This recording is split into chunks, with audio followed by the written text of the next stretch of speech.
All right, well, it all looks pretty good. Like everyone can hear me, so that's excellent. Once again, my name is David Kanashko. I'm a chiropractor and director of education and training research here at Meditech in Toronto, Ontario, Canada. I thank everyone for taking their time today to listen in. Today's topic is epicondylitis. I had a webinar similar to this, but I have updated it and added some new and fresh information just because it's such a common problem that we all encounter, and it can be clinically really challenging to get great results regardless of what you do. So I just wanted to go over some of the latest research, some of the different approaches to treatment, of course, laser therapy, some of the research, and how we approach treatment as well. There'll be time for questions at the end of the webinar, just so you know. And I have to say I apologize for missing last month's webinar. I unfortunately got stuck in Africa. I was in South Africa doing some work there, and I got delayed coming back. So I had to cancel kind of short notice the last webinar. I am redoing it. It's on knee conditions in December. So just check our website. For some reason it's not up there, but I'll have our IT person put it up in the next few days so that you can sign up, and we'll go from there. Then I'll put a new slate of webinars into next year as well too. So again, thanks very much for joining me today, and I think we'll get started. I have a lot of information to get through, so again, there'll be time for questions at the end of the webinar, but type them in as we go along. This webinar will be recorded and posted on our website, but it is password protected, so you're not able to watch it again unless, well, you will, because we sent out a link to watch it again. But if you haven't signed up, which obviously if you're listening you have, but in the future if you don't sign up, then you're not sent out an email with the link to watch it. You do have to have our password and username, and of course that means that you would have to have our equipment in order to get a username and password as well. Okay, so I'm going to review the anatomy and pathophysiology fairly quickly on epicondylitis at the elbow. Talk a bit about some of the standard treatments that are out there that are done typically for a golfer's elbow and tennis elbow. Then I'll get into the role of photobiomodulation or low-level laser therapy and how that can help this condition. Then specifically talk about some of the research on epicondylitis. And then I'll get into targeting and treating with our equipment, BioFlex laser therapy, and we'll have time at the end for some questions and answers as well too. Okay, well, here we go.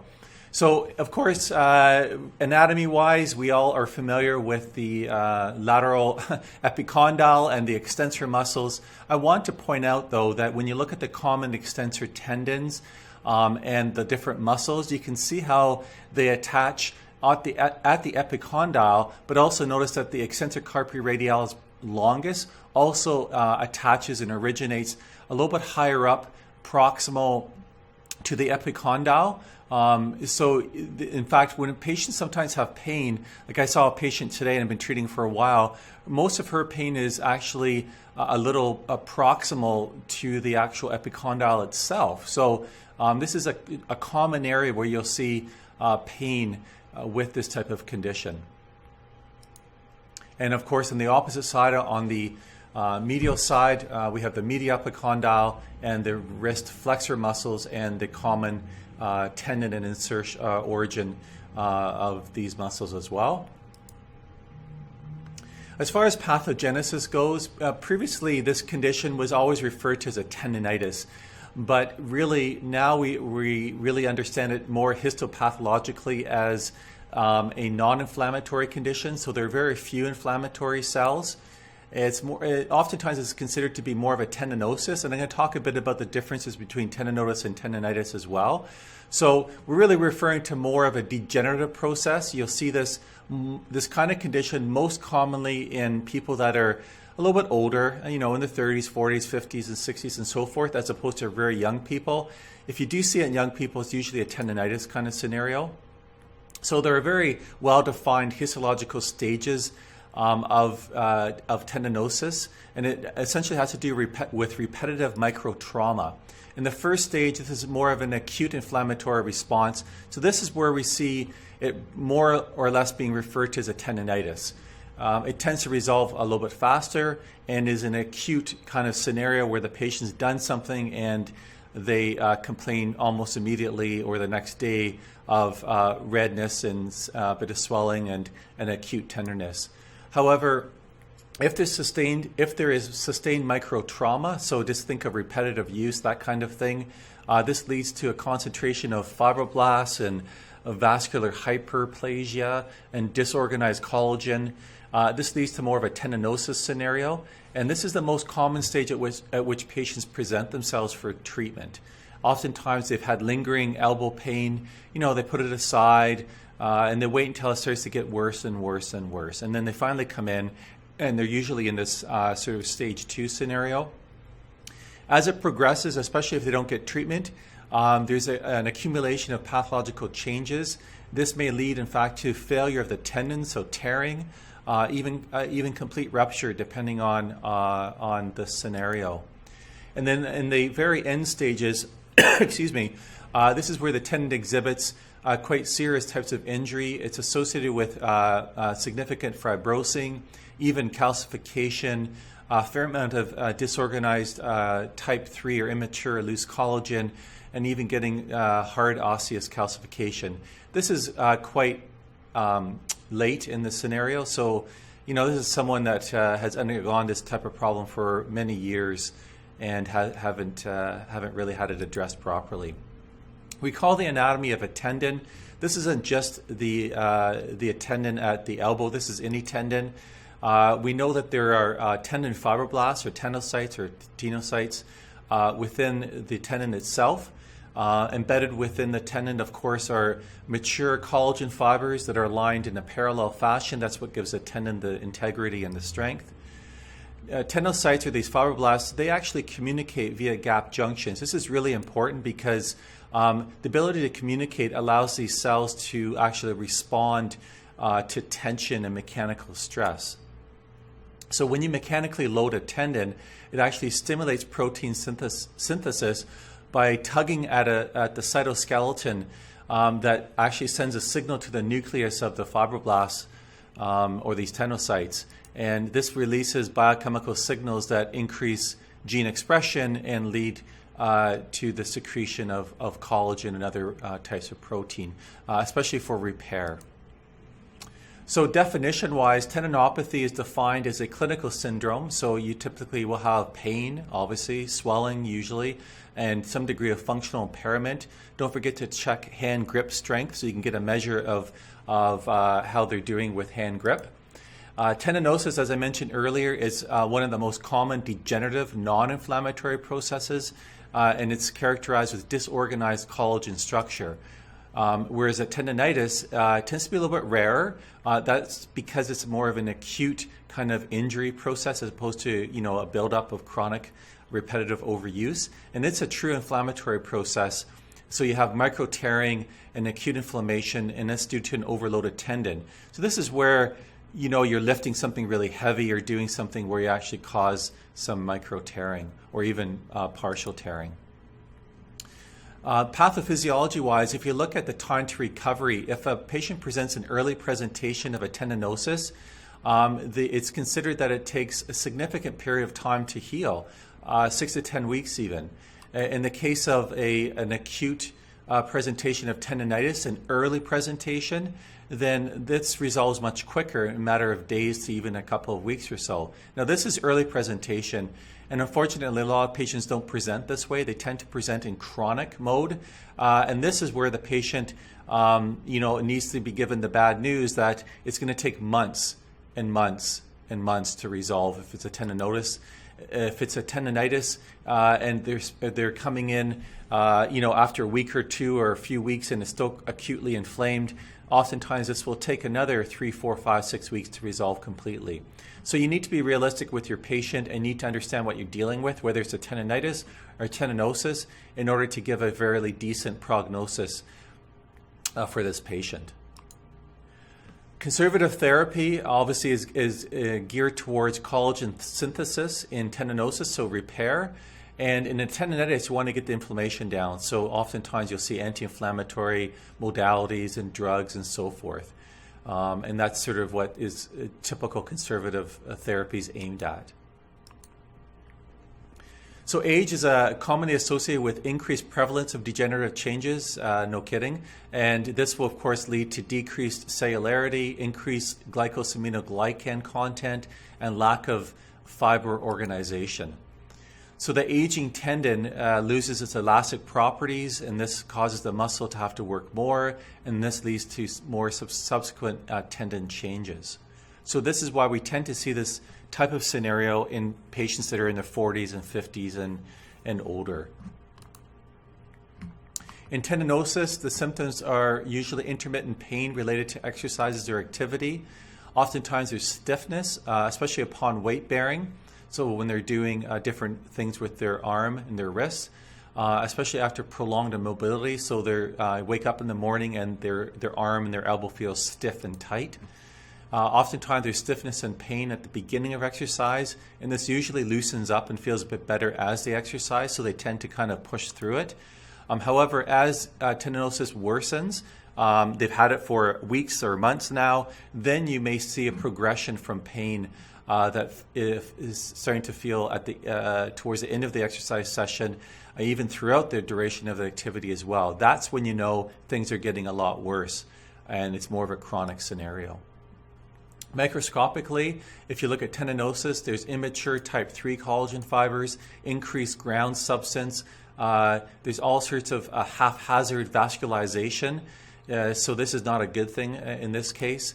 And there's loss of collagen continuity. So the fibers, instead of being nicely aligned and parallel, they tend to be looking like a spider's web almost, and they fail to link together. And this obviously has to do with having an issue of load bearing on the actual tendon itself. So if you look at a normal tendon, this is an EM, you can see that the fibers are nicely parallel shaped, whereas in a tendinosis you can see the fibers are sort of more spider web, kind of haphazard type of scenario, which is of course not what you want in a tendon. In a tendinitis, obviously there's an inflammatory aspect of the tendon itself. This is resulting because of micro tearing, and oftentimes at the musculotendinous junction where this overloaded with tensile force, and that could be lifting something too heavy or too suddenly, that kind of thing. It's hypothesized that oftentimes tendinitis occurs because there's an underlying tendinosis and you get a tearing of the tissue because of the weakened tendon structure. Chronic tendon injuries, again, are degenerative, not inflammatory. I keep emphasizing this because it's oftentimes treated as an inflammatory process. So NSAIDs, corticosteroid injections for tendinosis, really the thinking now and the research now shows that that is not what you want to do. And unfortunately, that is what most doctors think they need to do. And I wanted to, this is something I came across as I was doing the research for this webinar. And this was an editorial that was written by some well-known researchers and medical doctors in Australia. And it was published in the Medical Journal of Australia. And the guidelines for Australia in 2017, the therapeutic guidelines by the rheumatology folks, basically said that they suggested local corticosteroid injections for epicondylitis and repeated if needed. And so that's what their guidelines were. And these authors that wrote in an editorial, this is what they had to say. They said there are now at least 5 high-quality randomized control trials of corticosteroid injections for tennis elbow with 6 or more months follow-up, and collectively they showed harm of corticosteroid compared with placebo injection or conservative treatment for time periods greater than 3 months. And they referenced 3 specific trials that show consistent results. There are no high-quality published trials showing benefit of corticosteroid over placebo injection. And one review, in fact, showed an association of poorer long-term outcome with repeated injections. It is not reasonable, nor should it be good clinical practice to justify a possible medium-term harm by reference to a much shorter-term benefit. So again, if patients talk about what about a cortisone injection, or my family doctor or whoever mentioned cortisone, they're not up to date on the current research. So you really do need to educate these patients, and you should get this out to your family doctors and people that are seeing these patients and referring them for physio or what have you, or perhaps even referring them for injections, to understand that this is not what they should be doing. Standard treatment is aimed at tendon healing. It's a continuous process. And basically, tendons require a long period of time to make new collagen.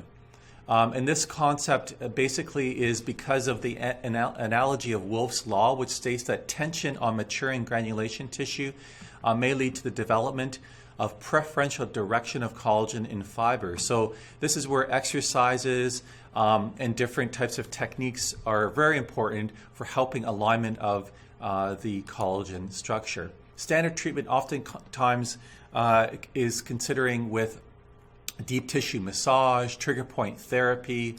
It has oftentimes transverse friction massage at the extensor carpi radialis longus and brevis muscles. Again, I'm not going to spend a lot of time on this because everyone is familiar with these techniques.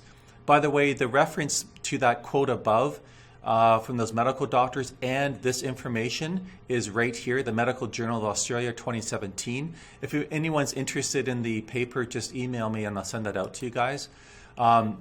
Eventually, you want to improve functionality and flexibility. This is where you'll start to do active movements of the shoulder, elbow, hand, and finger joints where necessary.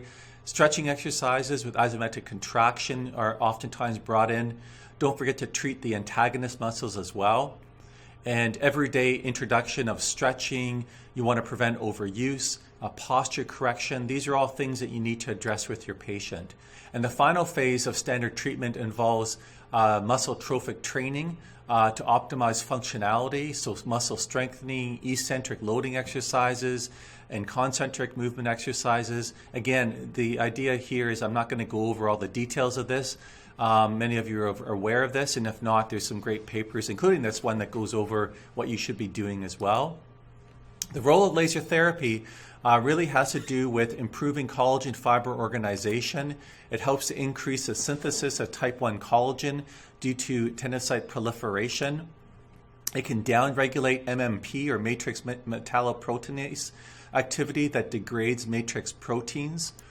And it can decrease inflammation if there's an inflammatory phase going on by, of course, increasing anti-inflammatory mediators and decreasing pro-inflammatory mediators. Again, this is in a case of a tendinitis or inflammatory condition. It can upregulate insulin-like growth factor that increases cell proliferation and matrix remodeling. It reduces fibrosis and increases reactive oxygen species, which we know are critical for signaling the cell to regulate its cell cycle. And again, I don't have the time to go over ROS in this webinar. Let's take a look at the research. This is the paper that I pulled up. It was a few years old, but it's a very interesting paper because it actually compares and contrasts and looks at the benefit of platelet plasma injection as well as laser therapy. So it was 52 patients with chronic lateral epicondylitis, so this is tendinosis. 26 of them received PRP. They call it ACP injection, same thing. And also 26 patients received 12 laser applications as well as standard physical therapy. Then they did follow-up at 2, 6 months, and 1 year. And they also did the DASH, which is the Disabilities of Arm, Shoulder, and Hand Outcome Measure scores. If you're not familiar with PRP, you take out the person's blood, you spin it around at a certain centrifuge, what's the word I'm looking for? The speed, boy. And then they take out the platelet layer and then they eject it into the area. Looks kind of painful, but I'm sure it's not too bad. So here are the results. If you look at VAS, here's the ACP is a PRP. So the VAS at the beginning was 5.2. At 2 months, 6 months, and then 12 months, the pain went from 5.2 down to 1.8, which is good. Now, just laser exercises, the VAS was a 6.7 out of 10, and after 12 months, it went down to 2.7. So really good results. By the way, laser did not have platelet injection, right? Just laser and exercises. Then if you look at the DASH score, then you can see that starts at 37 for the PRP injection, and after 12 months went all the way down to 18.2. So that means their functionality improved significantly. And similarly, just the laser and exercises, it started at 47 disability and went all the way down to 26.7, again showing really good improvement. So bottom line is they showed that that 1 year post follow-up, that both treatment options were successful, and that 63.5% were successfully treated. And they found that there's a significant improvement in the DASH score as well for both of these scenarios. So they concluded that the study demonstrates beneficial effects of PRP, or autologous proliferative therapy. I don't know why they didn't call it PRP. In the treatment of lateral epicondylitis. The data also showed that laser application as well as PRP led to a clinical improvement in epicondylopathia. That's a funny word. I've never seen that before, but anyway. More of the story is PRP. I highly recommend it, but not everyone can afford PRP or has access to it. So again, using laser therapy will get you really good benefits as well. If you do PRP, throw in laser therapy. It will have even better results. We see many patients here that I recommend PRP. They have that in conjunction with laser therapy. Here's an RCT published in 2008. They looked at 58 outpatients with epicondylitis. They had three groups. One was just a brace group with exercise. One was an ultrasound group with exercise. Third group was a laser group using red light, 633 nanometers, and at helium neon, 10 milliwatts. So actually pretty low power, and red light plus exercise. And then they were these patients were looked at over a period of 3 weeks, and they were also given progressive stretching and strengthening exercise programs. They looked at grip strength, visual analog scale, and they found that the VAS improved significantly in all the groups, and in ultrasound and laser groups at the 6th week. Grip strength was improved only in the laser group.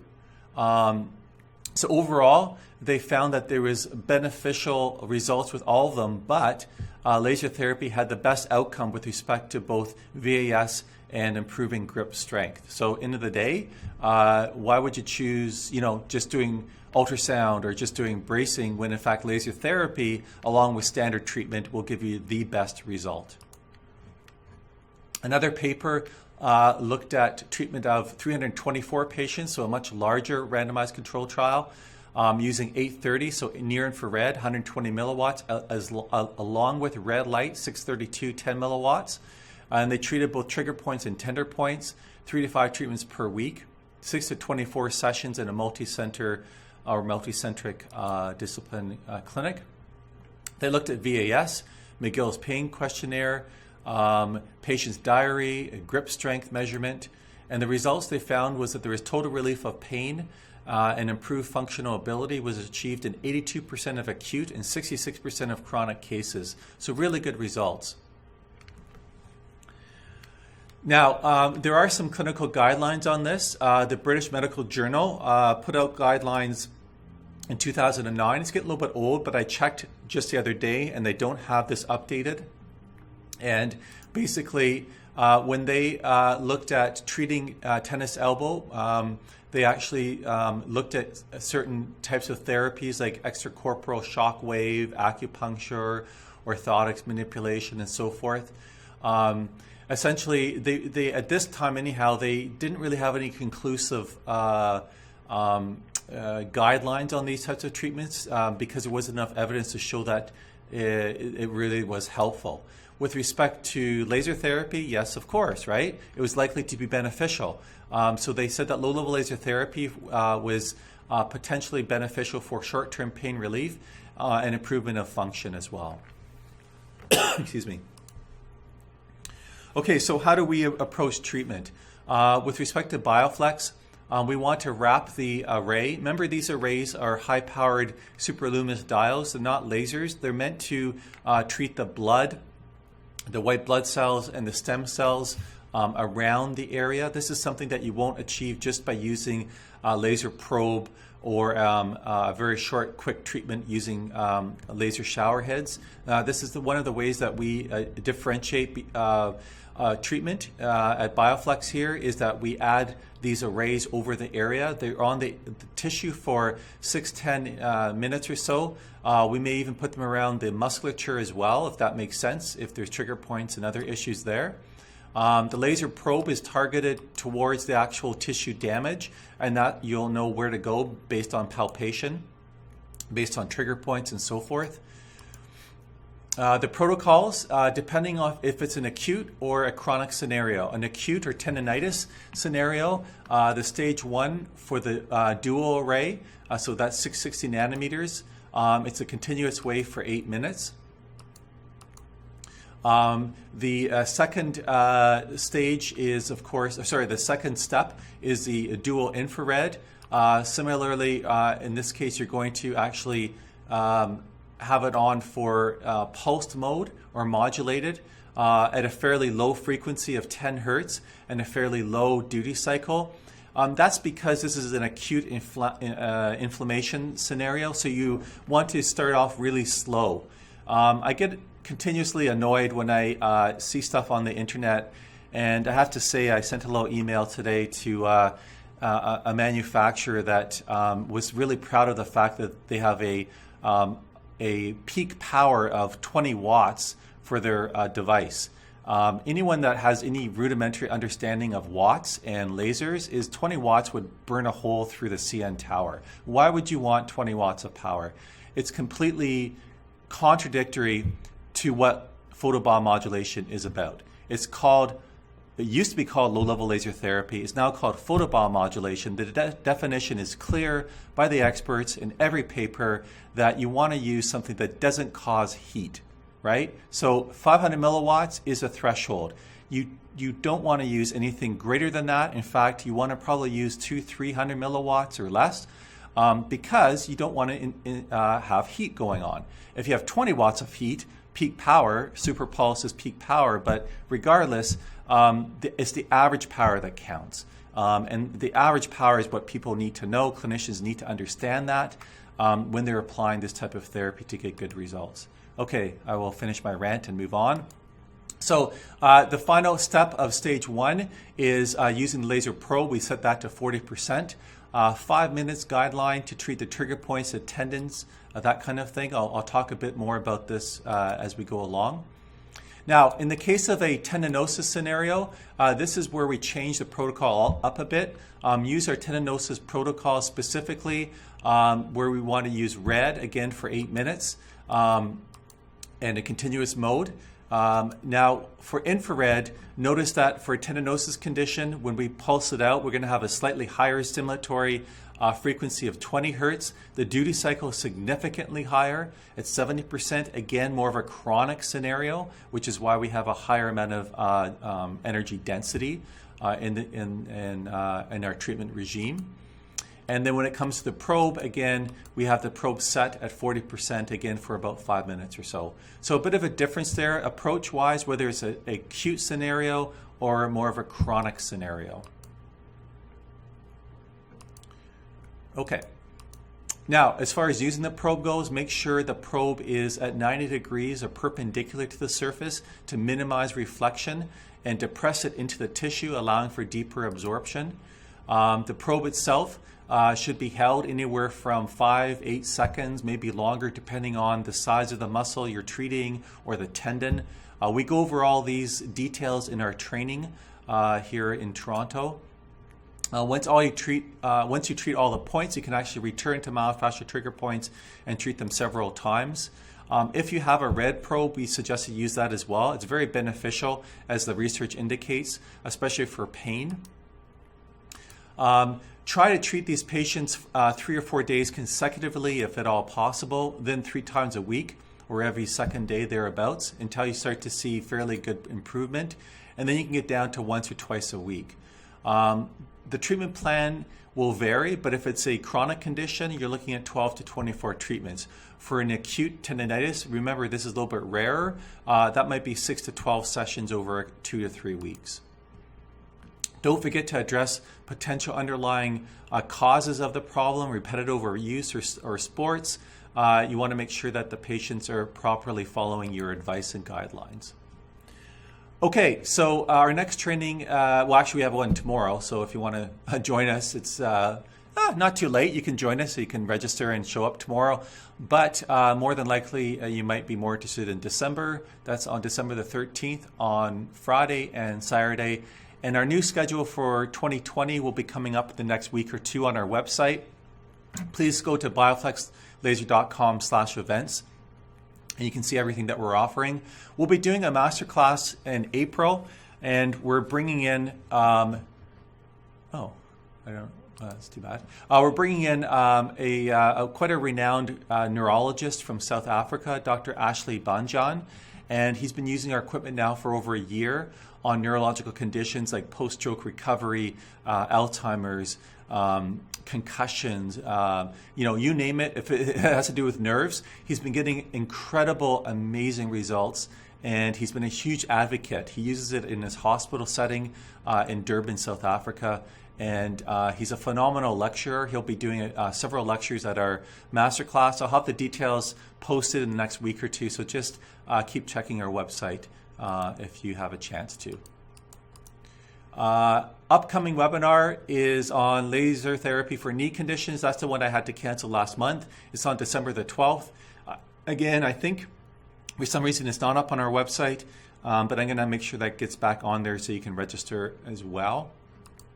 Thanks for listening, everyone. And I want to check to see if you have any questions. So let me just get to that as well.